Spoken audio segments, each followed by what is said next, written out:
පහුගිය කාලේ දිගටම ස්වාමීන් වහන්සේගේ වචනය මෙනෙහි කරගෙන ආවා. විශේෂයෙන්ම අපි ආරම්භ කරා ගෙත්සෙමනේ අරුදුදේ. ඊගාවට අපි එක දවසක් මෙනෙහි කළා ගෙත්සෙමන ඇයි කියලා අපිට ගෙත්සෙමන. ඉතින් අපි තේරුම් ගත්තා අද විශේෂයෙන්ම අපිට ගෙත්සෙමන අවශ්‍යයි.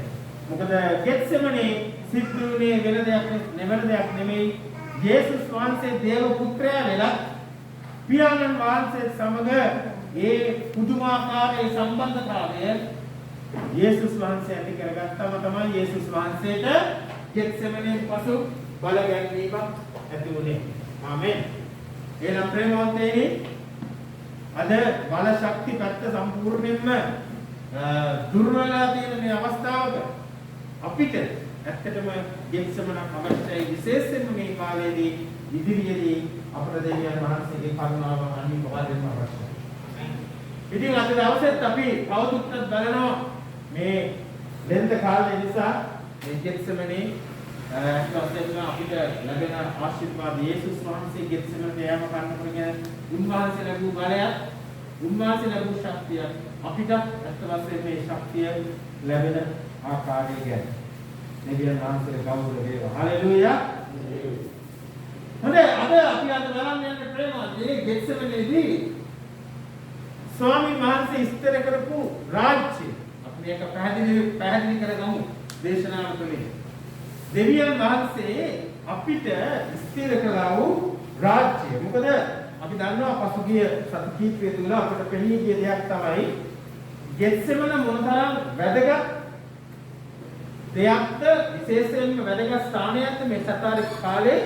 ඉතින් අද යේසුස් වහන්සේ හැමතිස්සෙම උන්වහන්සේ කතා කරේ රාජ්‍යයක් ගැන නේ. අපිට ස්වාමීන් වහන්සේගේ යාඥාව දෙනකොට උන්වහන්සේ කිව්වේ ස්වර්ගයේ වැඩ සිටින අපගේ පියාණෙනි නේද? උන්වහන්සේගේ රාජ්‍ය උන්වහන්සේ මේ ලෝකේ ස්වර්ගයේ මෙන් පෘථිවියේ උන්වහන්සේගේ රාජ්‍ය ස්ථාපිත කරන්න කියලා.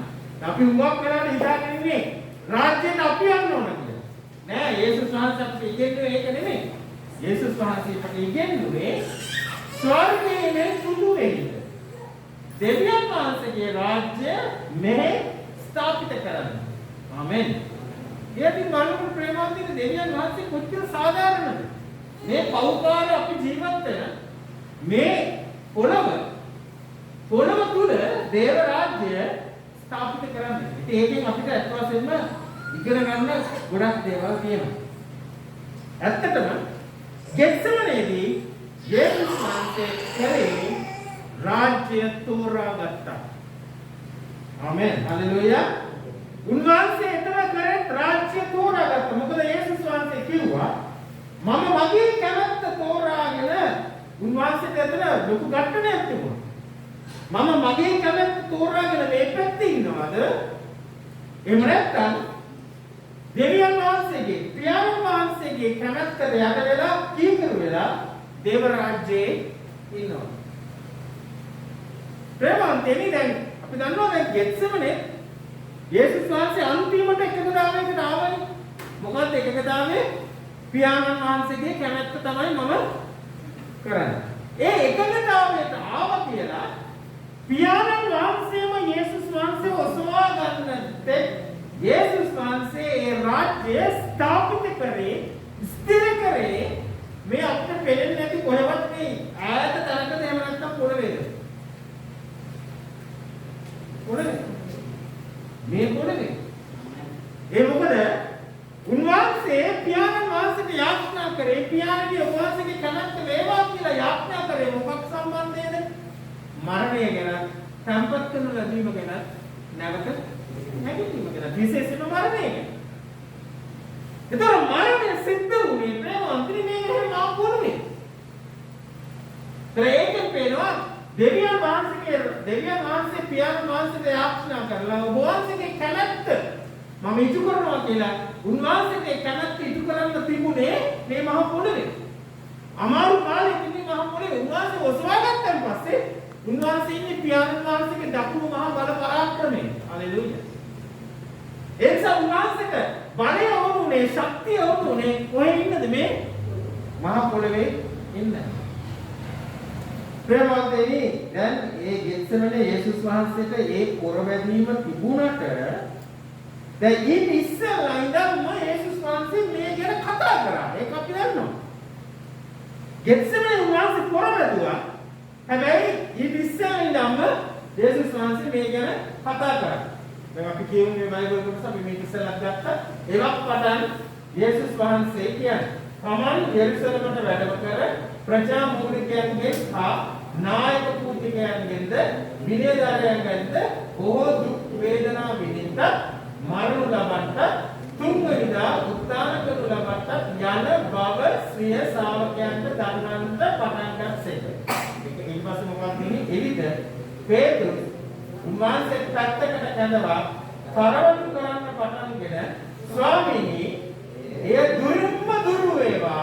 එවැන්නක් ඔබට කවදාවත් සිදු නොවේවයි පේතුරුස් යේසුස් වහන්සේට කිව්වා. දැන් ප්‍රේමවන්තයනි අපි දන්නවා මේ යේසුස් වහන්සේ මේක විශේෂයෙන්ම අපේ බයිබලයේ සඳහන් වෙනවා 3 පාරක් කිව්වා කියලා. නේ? සමහරවිට ඊටත් වඩා කියන්න ඇති. නමුත් තුන්වෙනි වරටත් යේසුස් වහන්සේ මෙසේ කිව්වා කියලා අපේ බයිබලයේ සඳහන් වෙනවා. අපිට 3 පාරක් අපිට හමු වෙනවා. ඒතකොට එහෙම හමු වෙලා තිබිච්ච යේසුස් වහන්සේ තමයි අන්තිමට ගෙත්සෙමනට ගියේ. ඒ විතරක් නෙමෙයි. දැන් මේකට පේතුරුස් ටික අකමැති වුණානේ. පේතුරුස් කිව්වා අපෝ ස්වාමීනි කට වහගන්න ඕවාගේ කතාව නම් කියන්නේ කට. ඌවා කතා කරන්න එපා කියනකොට මොකද පේතුරුස් යේසුස් වහන්සේ කිව්වේ? ඒ උන්වහන්සේ හැරි පේතුරුස්ට කතා කරන සාතන් අහකට යව නුඹ මට බාධාවකි. නුඹ සිතන්නේ මිනිසුන් සිතන විදියට මිස දෙවියන් වහන්සේ සිතන විදියට නොවේ යයි වදාළසේ. ප්‍රේමවන්තයනි දැන් බලන්න මොකද මෙතන යේසුස් වහන්සේ කියන්නේ සාතන්. කාටද කියන්නේ මේ තමන්ගේ ප්‍රධාන ගෝලයා කියන්නේ සාතන් මා පස්සට කල. ඔබ හිතන්නේ මිනිස්සු ඔබ හිතන්නේ දෙවියන් වහන්සේ හිතන විදිහට නෙමෙයි. ඔබ හිතන්නේ මිනිස්සු හිතන විදිහටයි. හැබැයි එහෙම කිව්ව යේසුස් වහන්සේ තමයි අර අන්තිමට කොහටද ගියේ? ගෙත්සෙමනට ගියේ. ගෙත්සෙමනට ගියා විතර නෙමෙයි ප්‍රේමවන්තනි. ගෙත්සෙමනට ගිහිල්ලා මොකක්ද පියාණන් වහන්සේට කිව්වේ? අනේ තාත්තේ පුළුවන් නම් වෙන කෙනෙක් ඕකට හරි. වෙන කෙනෙක් ඕකට හරි.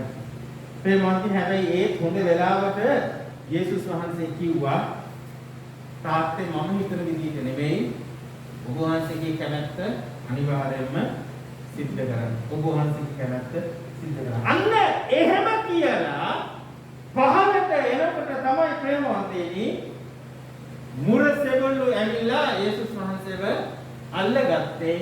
ඒ මුර සෙබළුන් යේසුස් වහන්සේව අල්ලගන්නකොට අන්න ඒ වෙලාවට තමයි ප්‍රේමවන්තයනි කවුද කඩුව අතට ගත්තේ? කවුද ගත්තේ? පේතුරුස්.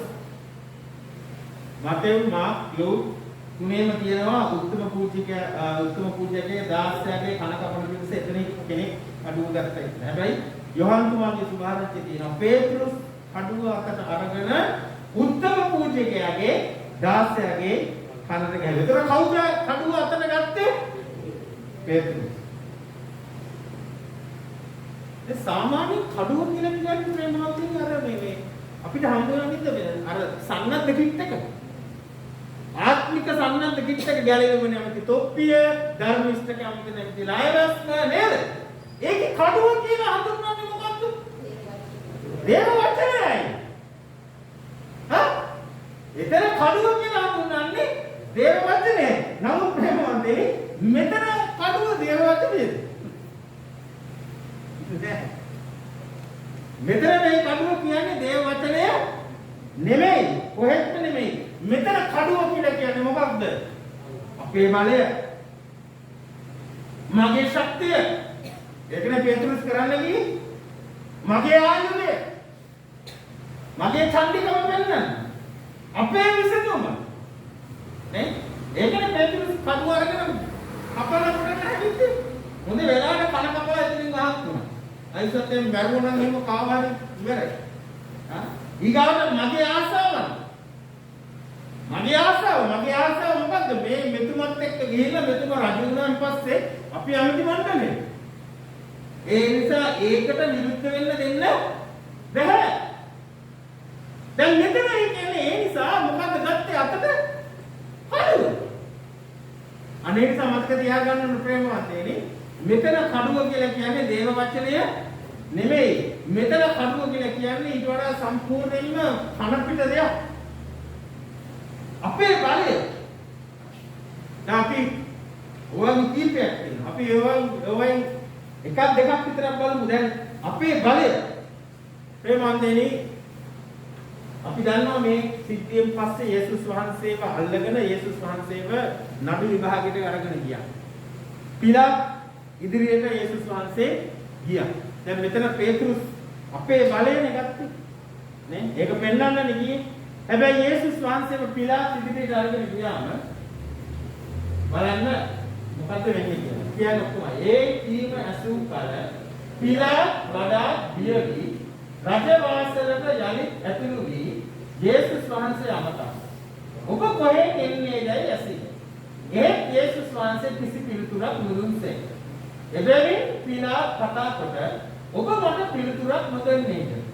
ඔබ නිදහස් කර හරින්නට හෝ කුරුසියේ එනගසන්නට හෝ මට බලය ඇති බව නොදන්නවද? දැන් පේතෘස් පෙන්නන්නේ එයාගේ බලය කටුව අරගෙන. දැන් මේ නඩු විභාගයට ගියාම පිලාත් කියනවා යේසුස් වහන්සේට ඔයාව නිදහස් කරන්න හරි එහෙම නැත්නම් ඔයාව කුරුසිපත් කරන්න හරි බලය මට තිබෙන බව ඔබ දන්නේ නැද්ද? නමුත් යේසුස් වහන්සේ මොකද කිව්වේ? යේසුස් වහන්සේ පිළිතුරු දෙමින් දෙවිඳුන් විසින් බලය නොදෙන ලද්දේ නම් මට විරුද්ධව ඔබට කිසි බලයක් නැත.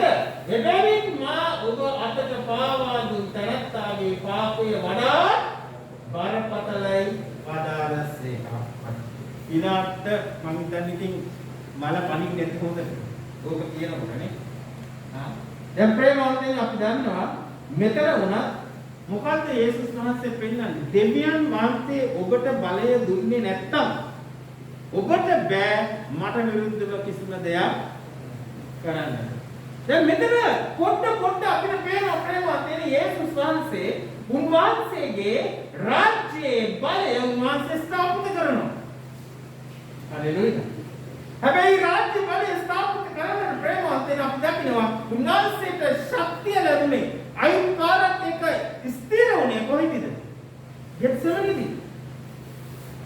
ඒ උන්වහන්සේ කිව්වා පියාණනි මාගේ කැමැත්ත නෙමෙයි ඔබ වහන්සේගේ කැමැත්ත ඉති වෙන්න තමයි. මාගේ කැමැත්ත නෙමෙයි මගේ ආසාව නෙමෙයි. දැන් අපි දන්නවා පේතෘස්ට තිබුණ විශාල ආසාවක්. යූදස්ට තිබුණ විශාල ආසාවක්. ඒ ආසාව නිති වෙන්නේ නැති නිසා තමයි අන්තිමට වෙන ක්‍රමයකින් සල්ලි හොයන්න ගියේ යූදස්. ඒ වගේ අම්මා අපේ තවත් ගෝලියෝ දෙන්නෙක් ගිය අම්මා ඇවිල්ලා කිව්වා ස්වාමී හොරෙන් කිව්වේ. හොරෙන් කිව්වේනේ ස්වාමීනි වහන්සේ තේජස්වියෙන් වඩින කල මගේ එක පුතෙක්ව වම් පැත්තේ සහ දකුණු පැත්තේ තියාගන්න. ඒ කියන්නේ හොඳ ඇමතිකම් දෙකක් දෙන්න. නේ? දැන් අපිට පේන ප්‍රේමවන්තනේ ඔය අම්මා නිකන් ඇවිල්ලා කියන්නේ නෑනේ ඔය කොල්ල දෙන්න ගිහලා ගෙදර ගිහලා කියන දේවල් ඉතින් ඔය කියන්නේ ඇවිල්ලා. දැන් ඒ වගේ අවස්ථාවන් උතන තිබුණා. ප්‍රේමවන්තනි අපි මෙතන කියනකොට කඩුව කියලා කියනකොට ප්‍රේමවන්තනි මේ ඔක්කොම එකතුයි. බලය, ආසාවන්, චන්දිකම, මගේ හැකියාවන් මම මේක කරනවා කියලා. නමුත් මොකද කියන්නේ අපි දන්නවා දාවිද් එයාගේ බලය පාවිච්චි කරලා එයා පාපයට වැටුණා. වෙච්චිබව ගත්තා. එයා වෙච්චිබව ගත්තේ තනිකර එයාගේ බලය පාවිච්චි කරලා. වෙන දෙයකින් නෙමෙයි. නමුත් යේසුස් වහන්සේ කියනවා මොකක්ද කියන්නේ? කාම මිත්‍යාචාරය නොකරන්නේ කියන කොමයි.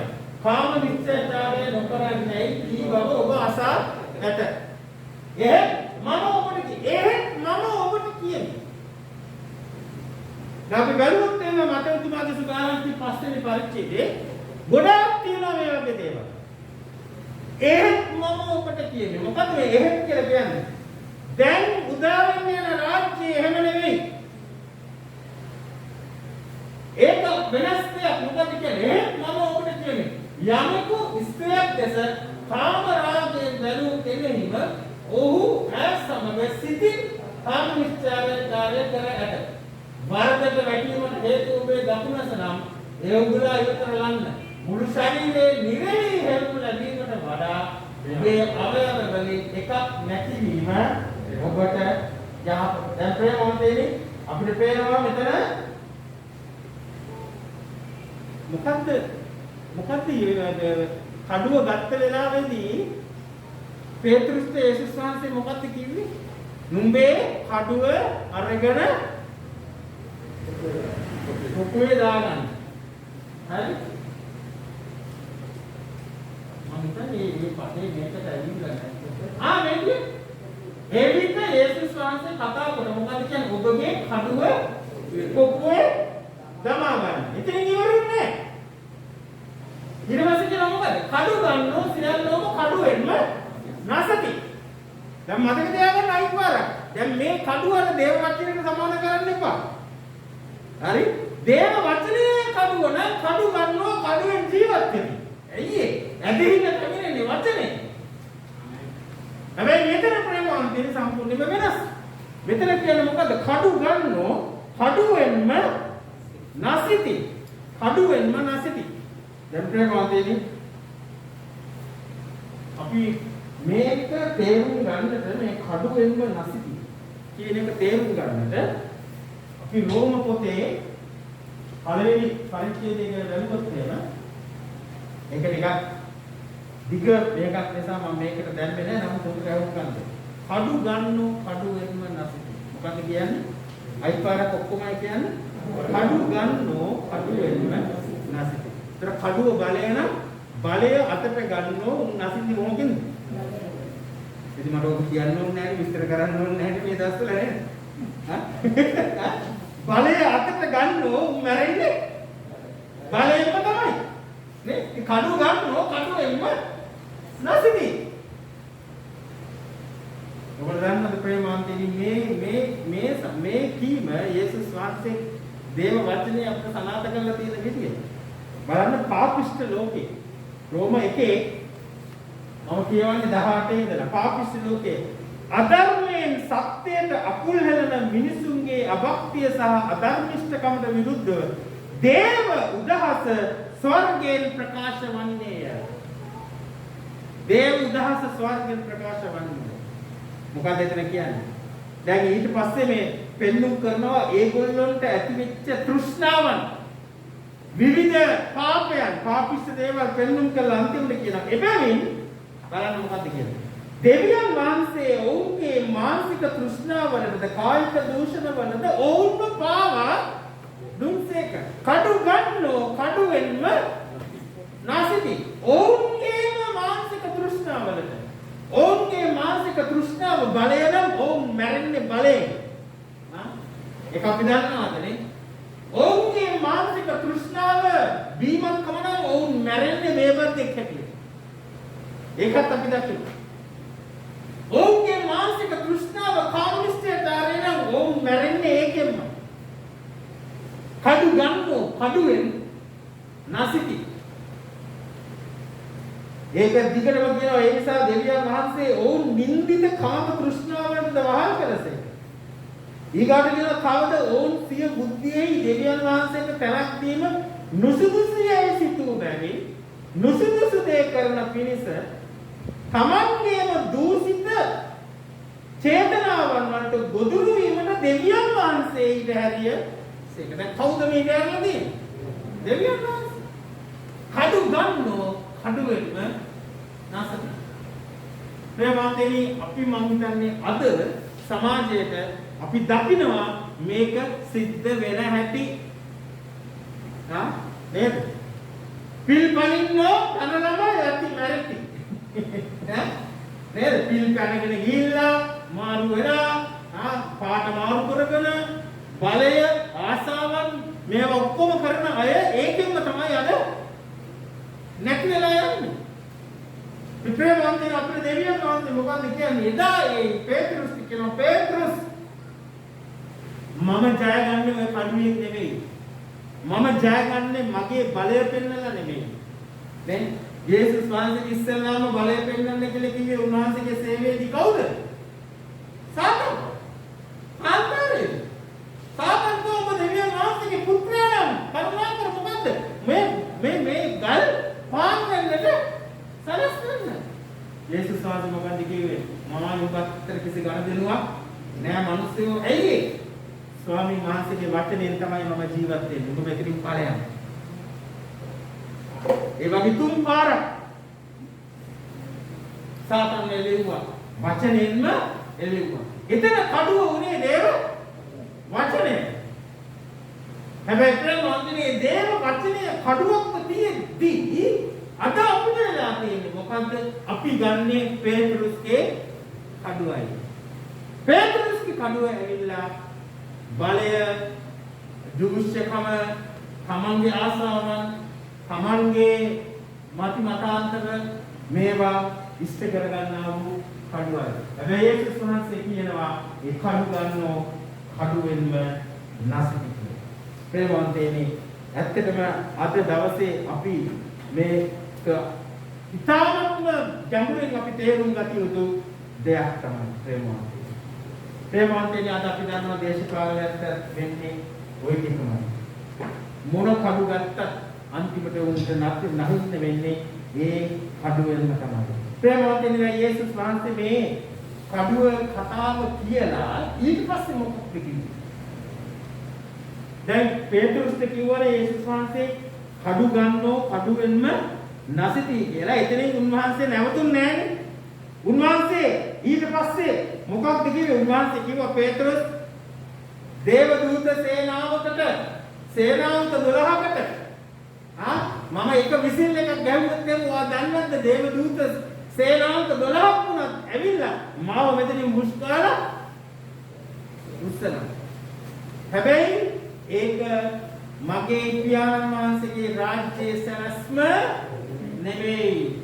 එහෙම වුණොත් එහෙම අපි දෙන්නගේ රාජ්‍යයේ සැලැස්ම ඉටු වන්නේ නැහැ. ඒක දේව රාජ්‍යයේ සැලැස්ම නෙමෙයි. ප්‍රේමවන්තයනි, ඒ වගේම තමයි බලන්න පිලාත් ඉදිරියේ මොකක්ද වෙන්නේ කියලා. දීගාට යේසුස්වහන්සේ පිලාත් ඉදිරියට අරන් ගියානේ.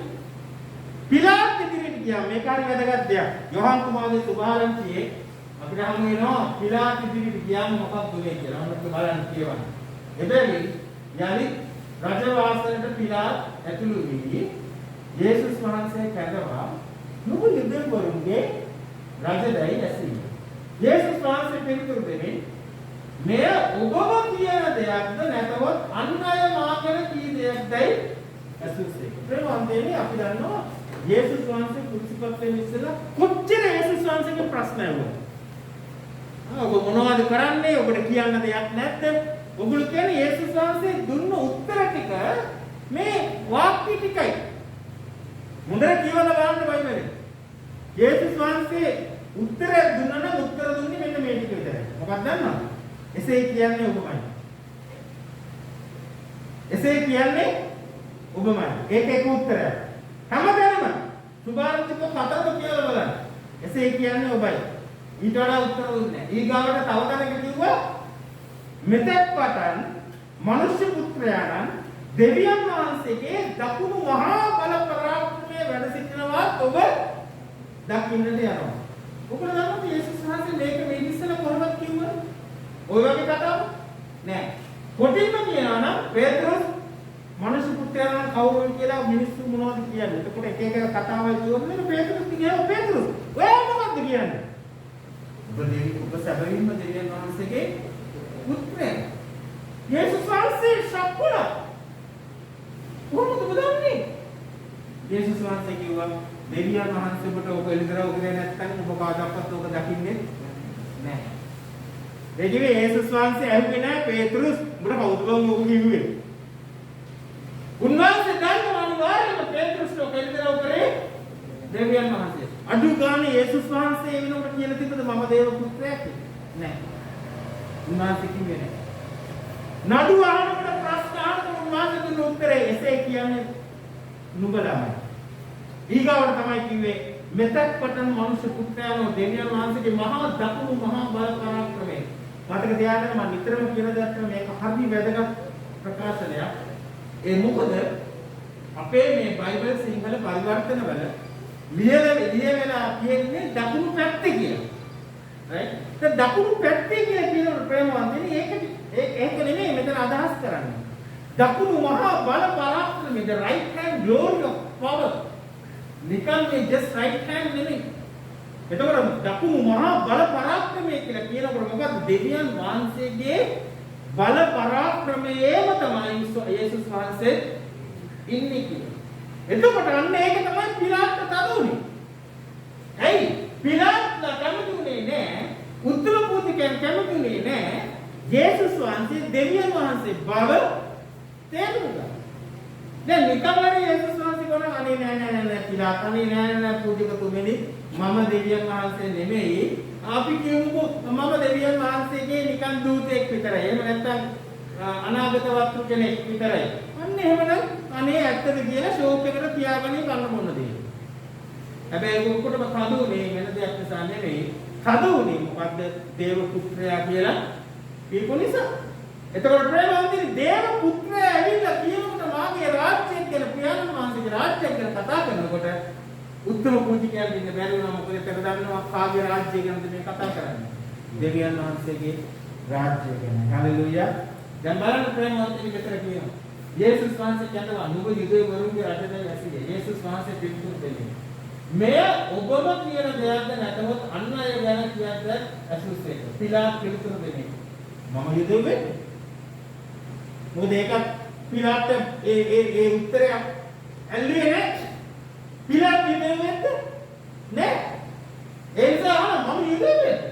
නුඹේම ජාතියේ නායක පූජිකයෝ නුඹ මාතර බාර දුන්නේ. නුඹ කුමක් කළේ? ඔයාව බාර දුන්නේ ඔබම මිනිස්සු. යුදේ උත්තර පූජිකයෝ මම බාර දුන්නේ. මම යුදේ වෙන්නේ. ඒතකොට එතනත් පිලාත්ට පදුණා. අන්තිමට ඊගාවල කියන 36 වෙනි පදේ යේසුස් වහන්සේ පිළිතුරු දෙන්නේ. මෙන්න බලන්න. මාගේ රාජ්‍ය මේ ලෝකයට අයිති නැත. ඔයගොල්ලෝ දන්නවද යේසුස් වහන්සේ විතර කිව්වම් පොඩි කටගැටෙන කතාවක් කියලා දෙනවා. හරි? පොඩි කටගැටෙන කතාවක් මෙතන ඊගාවට කියන මොකද? මාගේ රාජ්‍ය මේ ලෝකයට අයිති වූවක් නම් මොකද කියන්නේ? යුදෙව්වරුන් අතට මා බාර නොදෙන පිණිස මාගේ සේවකයන් සටන් කරනු ඇත. හැබැයි මේක කියනකොට සේවකයන් උන් පැත්තකට නැහැ. උන් දැන් එකාලක මාරු වෙලා ගිහිල්ලා. දැන් පේත්‍රුස් තුන් පාරක් හම්බුන්නේ නැහැ කියන එක බලාගෙන ඉන්නේ කුකුලා. උගල කෑ ගන්න බලන් ඉන්නවා පේත්‍රුස් දැන් තුන් පාරක් කියලා. දැන් ගෝලයේ ටික එක මාරු වෙලා ගිහිල්ලා. හැබැයි යේසුස් වහන්සේ කියනවා මොකක්ද කියන්නේ? මාගේ රාජ්‍ය මේ ලෝකෙට අයිති වූවක් නම් යුදෙව්වරුන් අතට මම බාර නොදෙන පිණිස මාගේ සේවකයන් සටන් කරනවා. හලෙලූයා. මොකද යේසුස් වහන්සේ කියන්නේ ඒකනේ පේත්‍රුස් කඩුව ගත්තේ. මේ මම ඔය කඩුව කුකුවට දාගන්න කිව්වේ නැත්තම් සමාජයට ඊගාවට මිනිස්සයා කඩුවෙන් ගහන්නේ කාගේ හරි ඔළුවට. එහෙම ගැහුවොත් මොකක්ද වෙන්නේ? ප්‍රශ්නේ විසඳෙනවද? ප්‍රශ්නේ වැඩි වෙනවද? ප්‍රශ්නේ වැඩි වෙනවා. ප්‍රශ්නේ වැඩි වෙනවා. ප්‍රේමවන්තනි දෙවියන් වහන්සේ එවැනි තත්ත්වයන් වලින් අපව ගෙනියනවා. මට මේ දේශනාව හතරට මතක් වුණා සිද්ධියක්. මම විල්ලවරත් ඉන්නකොට එතකොට මේ නදීර පාදුන්නාන්සේ ලලිත් පාදුන්නාන්සේ මේ දෙන්නම පාදුන්නාන්සේලා නෙමෙයි. එතකොට මේ දෙන්න දේවසේවයට ආව විතරයි අපි මේ දෙන්නම දාලා තිබ්බා අම්පාරේ සභාවේ පුහුණුව. හරි? මම අර කිව්වේ අර කතාව ඊට පස්සේ පුහුණුවකට ඇවිල්ලා. දැන් මේගොල්ලෝ පුහුණුවට ගිහිල්ලා මේ දෙන්න දැන් ඉතින් අර යේසුස් වහන්සේ පිළිගත්තම දැන්නතර අපේ යනවානේ කට්ට හොදට දැන් උද්‍යෝගයෙන් හොඳට වැඩ කරන්නේ. නම් මාන්තොට්ටම කියන ගමේ ගිහිලා ළමයිට මොන්ටිසෝරියක් වේව පටන් අරගෙන සුභාරංචි දෙන්න පටන් ගත්තා. දැන් සුභාරංචි දෙන්න පටන් අරන් යේසුස් වහන්සේ කට්ටිය පිළිඅරගෙන දැන් බෞද්ධිස්මයක් සූදානම් කරා. දැන් ඒගොල්ලෝ මට එන්නේ කියලා තිබ්බා. ආවල් දවසට මේ කට්ටිය බෞද්ධිස්ම කරා. දැන් මේ දෙන්න එකතු වෙලා බෞද්ධිස්මන කට්ටිය සූදානම් කරලා ඔක්කොම ලෑස්ති. කොහොම හරි හෙට උදේ පාන්දර මම අම්පාරට පිට වෙන්න ලෑස්තිලා හිටියනම් අද මට පණිවිඩයක් එනවා එන්න එපා අපි එනවා. එච්චරයි පණිවිඩය.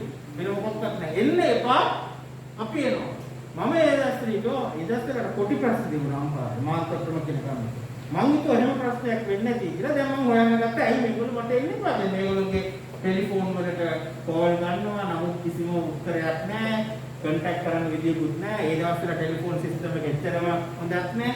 කොහොම අන්තිමට වෙලා තියෙන්නේ මොකද්ද දැන්?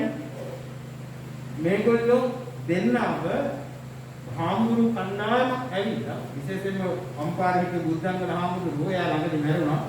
ඒ බුද්ධංගල හාමුදුරුවෝ කට්ටිය ඇවිල්ලා මේ දෙන්නට ගහලා නදීර පාදුනාංශගේ ලලිත් පාදුනාංශගේ බිම දාලා මෙහෙම බඩ පාගලා කියලා තියෙනවා උඹලා ඉන්නේ අපේ බඩ ගෝස්තරයට පහර දෙන්නද කියලා. ඒ වෙලාවේදී කොහමද මේගොල්ලෝ මුකුත් කරලා නැහැ. සද්ද නොකර ඉඳලා පොලිසියට ගියන් පස්සේ පොලිසිය OIC අහලා තියෙනවා ඕගොල්ලන්ට දැන් මොකද වෙන්න ඕනේ. ඒ දෙන්න කියලා දෙනවා අපිට මුකුත් කරන්න ඕනේ අපි පරිගන්නේ නැහැ. අපිට නිදහසේ අපේ වැඩ කරගෙන යන්න ඉඩ දෙන්න. දැන් අත්වසේ මේ වෙලාවේදී දෙන්නගෙම ලේ ආව කටින් එහෙමත් ලේ ආව ඒ සිද්ධිය නිසා. දැන් ඒ වෙලාවේ මට ආරංචි වෙනවා මේ දෙන්නට මතරම ගාලා කියලා. මම එලේ කල්පනා කරා ස්වාමීනි ඇයි මේ දෙන්නට විතරක් මේක වෙනසලස්සේ. දැන් මම පහුවෙන්ද උදේ ගියා නම් ඔය ප්‍රශ්නේදී තියෙනවනේ කොහොමද? කොයි අතට යයිද නැහැ. ඒ කාලේ දන්නේ නැතිද දැන් වගේ නෙමෙයි. ඒ දවස්වලදී දැන් මං අහන්නේ ස්වාමීන් වහන්සේගෙන් ඇයි ස්වාමීනි අපිවත් එතනට අරන් ගියේ නැත්තේ කියලා. මේ වෙලාවේදී දිවෙන් වහන්සේ මට ලස්සනට පෙන්නනවා ඇයි මාව එතනට අරගෙන ගියේ නැත්තේ කියලා. මොකද දන්නවද? මගේ පුරුද්දක් තියෙනවා සාමාන්‍යයෙන් ඔය වගේ වලට යනකොට ඔය අපේ සභාවල් වල ඉන්නවනේ ටිකක් ඔය චන්දි ගොල්ලෝ. අර කීර්දේ අහන්නේ නැති නහයට අහන්නේ නැති ගොල්ලෝ ඉන්නවනේ. උන් සෙට් එකක් අරන් යනවා. මොකද ඒ වගේ සෙට් අරන් ගිහිල්ලා දේව සේවකයන් ගත ගොඩක් ඉන්නවා. ඒ වගේ තැන්වලදී හැරිලා.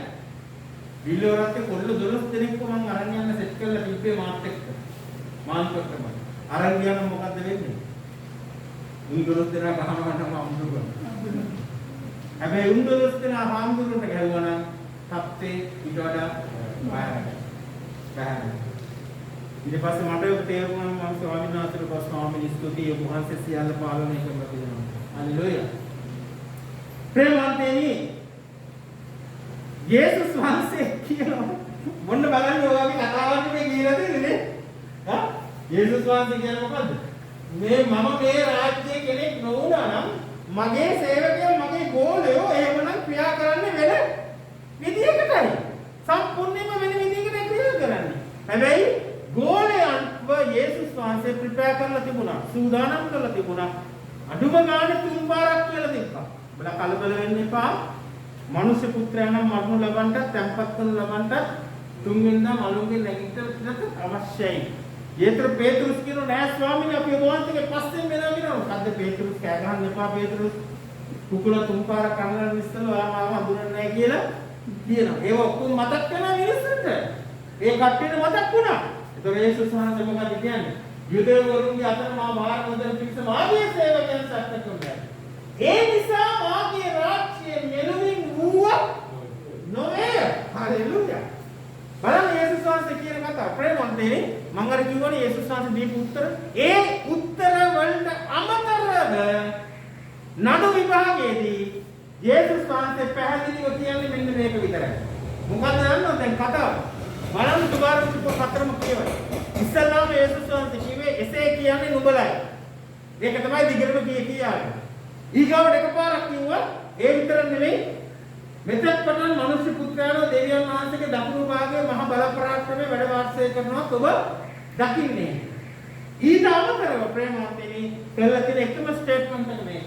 මොකද මේක මගේ රාජ්‍ය නෙවෙයි ඔබේ රාජ්‍යයක් නෙවෙයි යුදෙවරුන් අතර මාර්ගන පිණිස මාගේ සේවකයන් සටන් කරනවා. ඒ නිසා මාගේ රාජ්‍යයේ මෙලොවින් වූවා නොවේයි වදාළේ. දැන් බලන්න ඊට පස්සේ මොකක්ද උනේ? එවිට පිළා එසේනම් නුඹ රජෙක්ද? උන්වහන්සේගෙන් ඇසී. එතකොට යේසුස් වහන්සේ පිළිතුරු දෙන්නේ මම රජෙක් යයි ඔබව ඒක කියන්නේ ඔබයි. මා උපන්නේ ලෝ පහළ වූයේ කියන ඔක්කොමයි. සත්‍යයට සාක්ෂි දරන පිරිසය. සත්‍යෙහි පිහිටි සියල්ල මාගේ හඬ අසති වදාළසේක. ඒතකොට පිළා මොකක්ද අහන්නේ යේසුස් වහන්සේ? සත්‍ය කියන්නේ මොකක්ද? පේනවනේ. පිලාත් අහනවා යේසුස් වහන්සේගේ සත්‍ය කියන්නේ මොකක්ද? මේ වාක්‍යනේ මම විශ්වාස කරනවා ওই වෙලාවේදී වෙන කවුරුත් ළඟ හිටියේ නැහැ කියලා. ළඟ හිටියා නම් එහෙම පිලාත්ට ගහනවා. පිලාත් සත්‍ය නොකර මේක යේසුස් වහන්සේගෙන් පෞද්ගලිකව අහන්නේ මොකක්ද සත්‍ය කියන්නේ? දැන් පේනව නේද ප්‍රේමවන්තේ? යේසුස් වහන්සේ වගේ කෙනෙකුට විනිශ්චයක් දෙන්නට ප්‍රේමවන්තේ පිලාත් වගේ කෙනෙක් යේසුස් වහන්සේගෙන් අහනවා සත්‍ය කියන්නේ මොකක්ද? ඊගාවට මොකක්ද කියන්නේ? පිලාත් වහන්සේගෙන් ඇස්සේ. ප්‍රේමවන්තේ පුදුකින් දිගටම කතා වෙන දකින්නට එතනදී තමයි පිලාත් අන්තිමට ගිහලා කියන්නේ මේ මිනිස්සයා අතර කිසි වරදක් නැහැ. මට බෑ මේ මිනිස්සයා මරණයටපත් කරන්න. හැබැයි අන්තිමට පිලාතුත් උනේ මොකද්ද? කඩුවේ අර කඩුව තමයි අතර ගත්තේ. මගේ බලය, මගේ ස්ථානය, මගේ පොසිෂන් එක, මගේ නිරය. නේ? කොහොමරි නෝන පඩේරයක් කිව්වා ඔය මිනිස්සයා මරණයටපත් කරන්න එපා මං හීනයක් දැක්කම අර කේනයක්. හැබැයි අන්තිමට පිලාත් බැලුවේ මොකද්ද? මගේ තත්ත්වය, මගේ නිරය. නේ? මගේ දරාධිපතිකම ගහලා ඇයිද? මගේ අගමැතිකම ගහලා ඇයිද? වෙන කෙනෙකුට අගමැතිකම දෙයිද දැන් මේ වෙලාවේදී? ඒව තමයි බලන්නේ. මගේ නේද? ඒ නිසා තමයි පිලාතු වෙනස් වෙන්නේ. හැබැයි අන්තිමට කියනවා රයිට්. බලන්න ඕන දෙයක් කරගන්නේ. හැබැයි මම මේකේ නිර්දෝෂ. යා අතවදක. මේ ඉස්සරහට ඒ වගේ අතවදකක් නැහැ ගොඩක් ඉන්නේ කොහොමද? ප්‍රේමවන්තයනි බලන්න. යේසුස් වහන්සේ පැහැදිලිවම උන්වහන්සේගේ රාජ්‍යය දේව රාජ්‍යය තුල උන්වහන්සේ කතා කරා. ප්‍රේමවන්තනි එතනදි තමයි අපිට ඒ බලවත් තත්වය දෙවියන් වහන්සේ අපිට දීලා තියෙන්නේ. යේසුස් වහන්සේ කිසිම බලයක් අනිසි ලෙස පාවිච්චි කරේ නැහැ. හැබැයි පහත්ම වෙලා යටහත් පහත් වෙලා කීකරු වෙලා කුරුසෙට ගිහිල්ලා උන්වහන්සේව නැවත නැගිට්ටේවා උන්වහන්සේගේ පියාණන් වහන්සේ. හලෙලුයා. අපි දේව ධර්මය. ආමෙන්. දේව ධර්මයෙන් අපි ඉන්නේ කාගේ රාජ්‍යයේද? දේව රාජ්‍යය. අපි දේව රාජ්‍යයේ පුරවැසියෝ.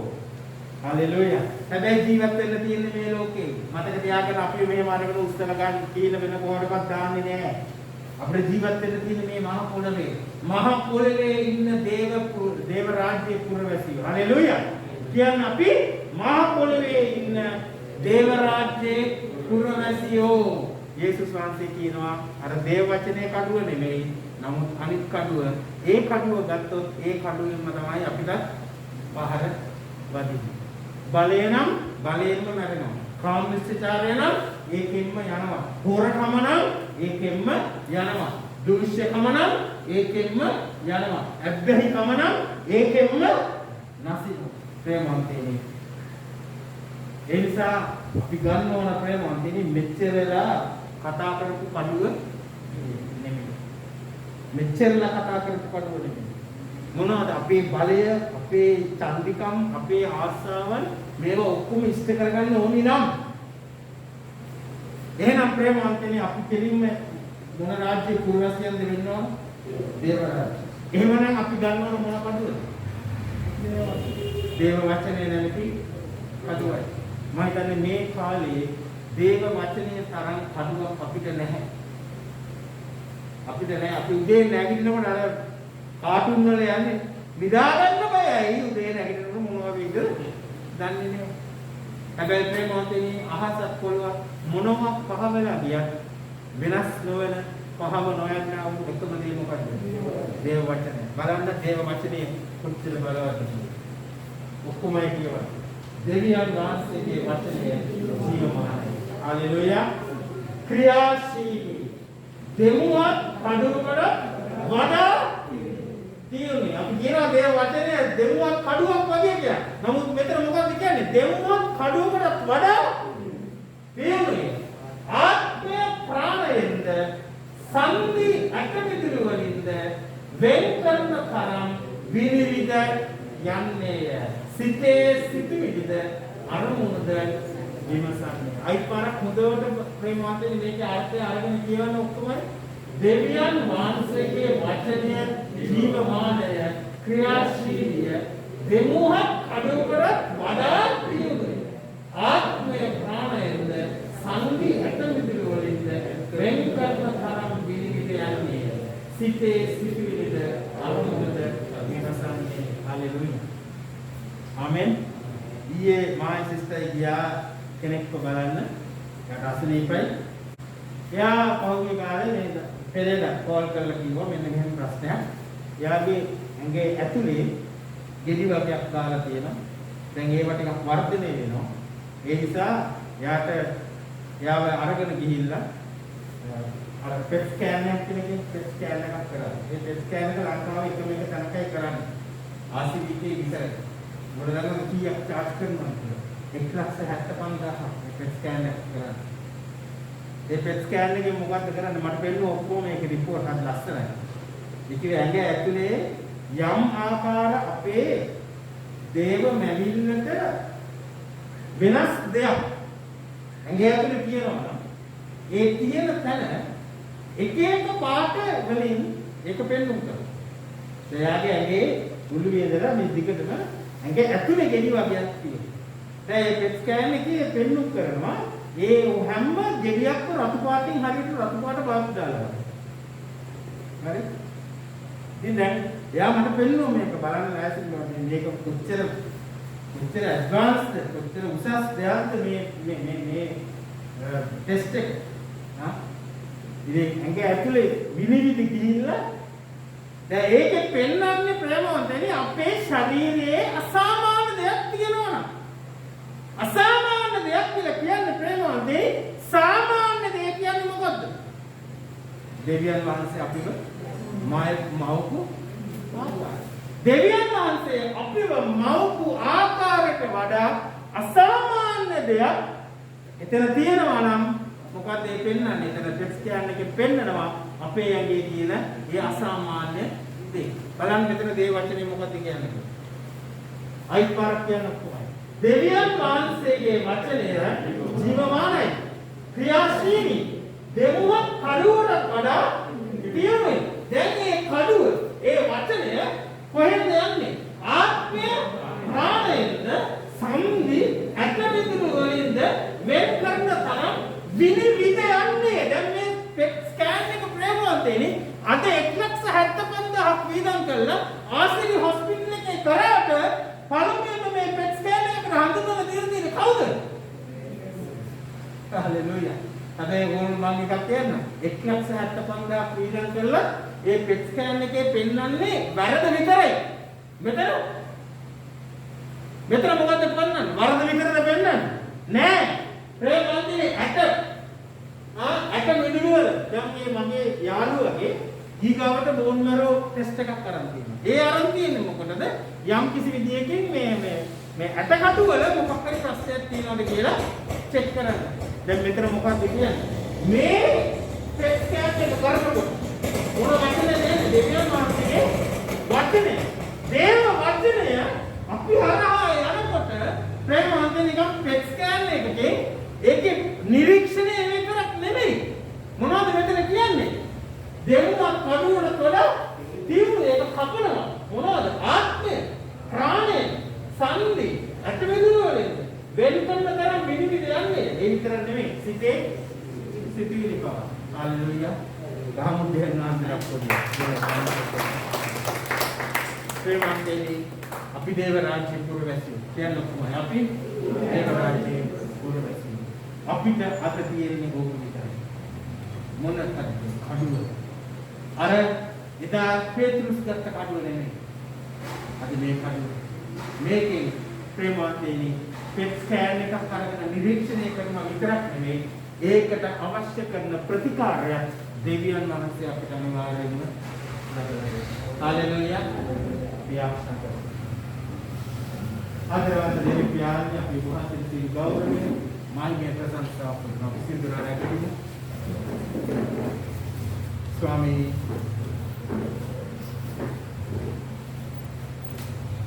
මේ කාලේ දෙවි පියාණන් වහන්සේ අත්‍යවශ්‍යම අපගේ සිතේ තියෙන සිතිවිලි අපි ශාරීරිකව විඳින දුක අපි මානසිකව අපි ගමන් කරන දුක මේ සියල්ල දෙවි පියාණන් තුළ අපි මේ ගමන යන්නට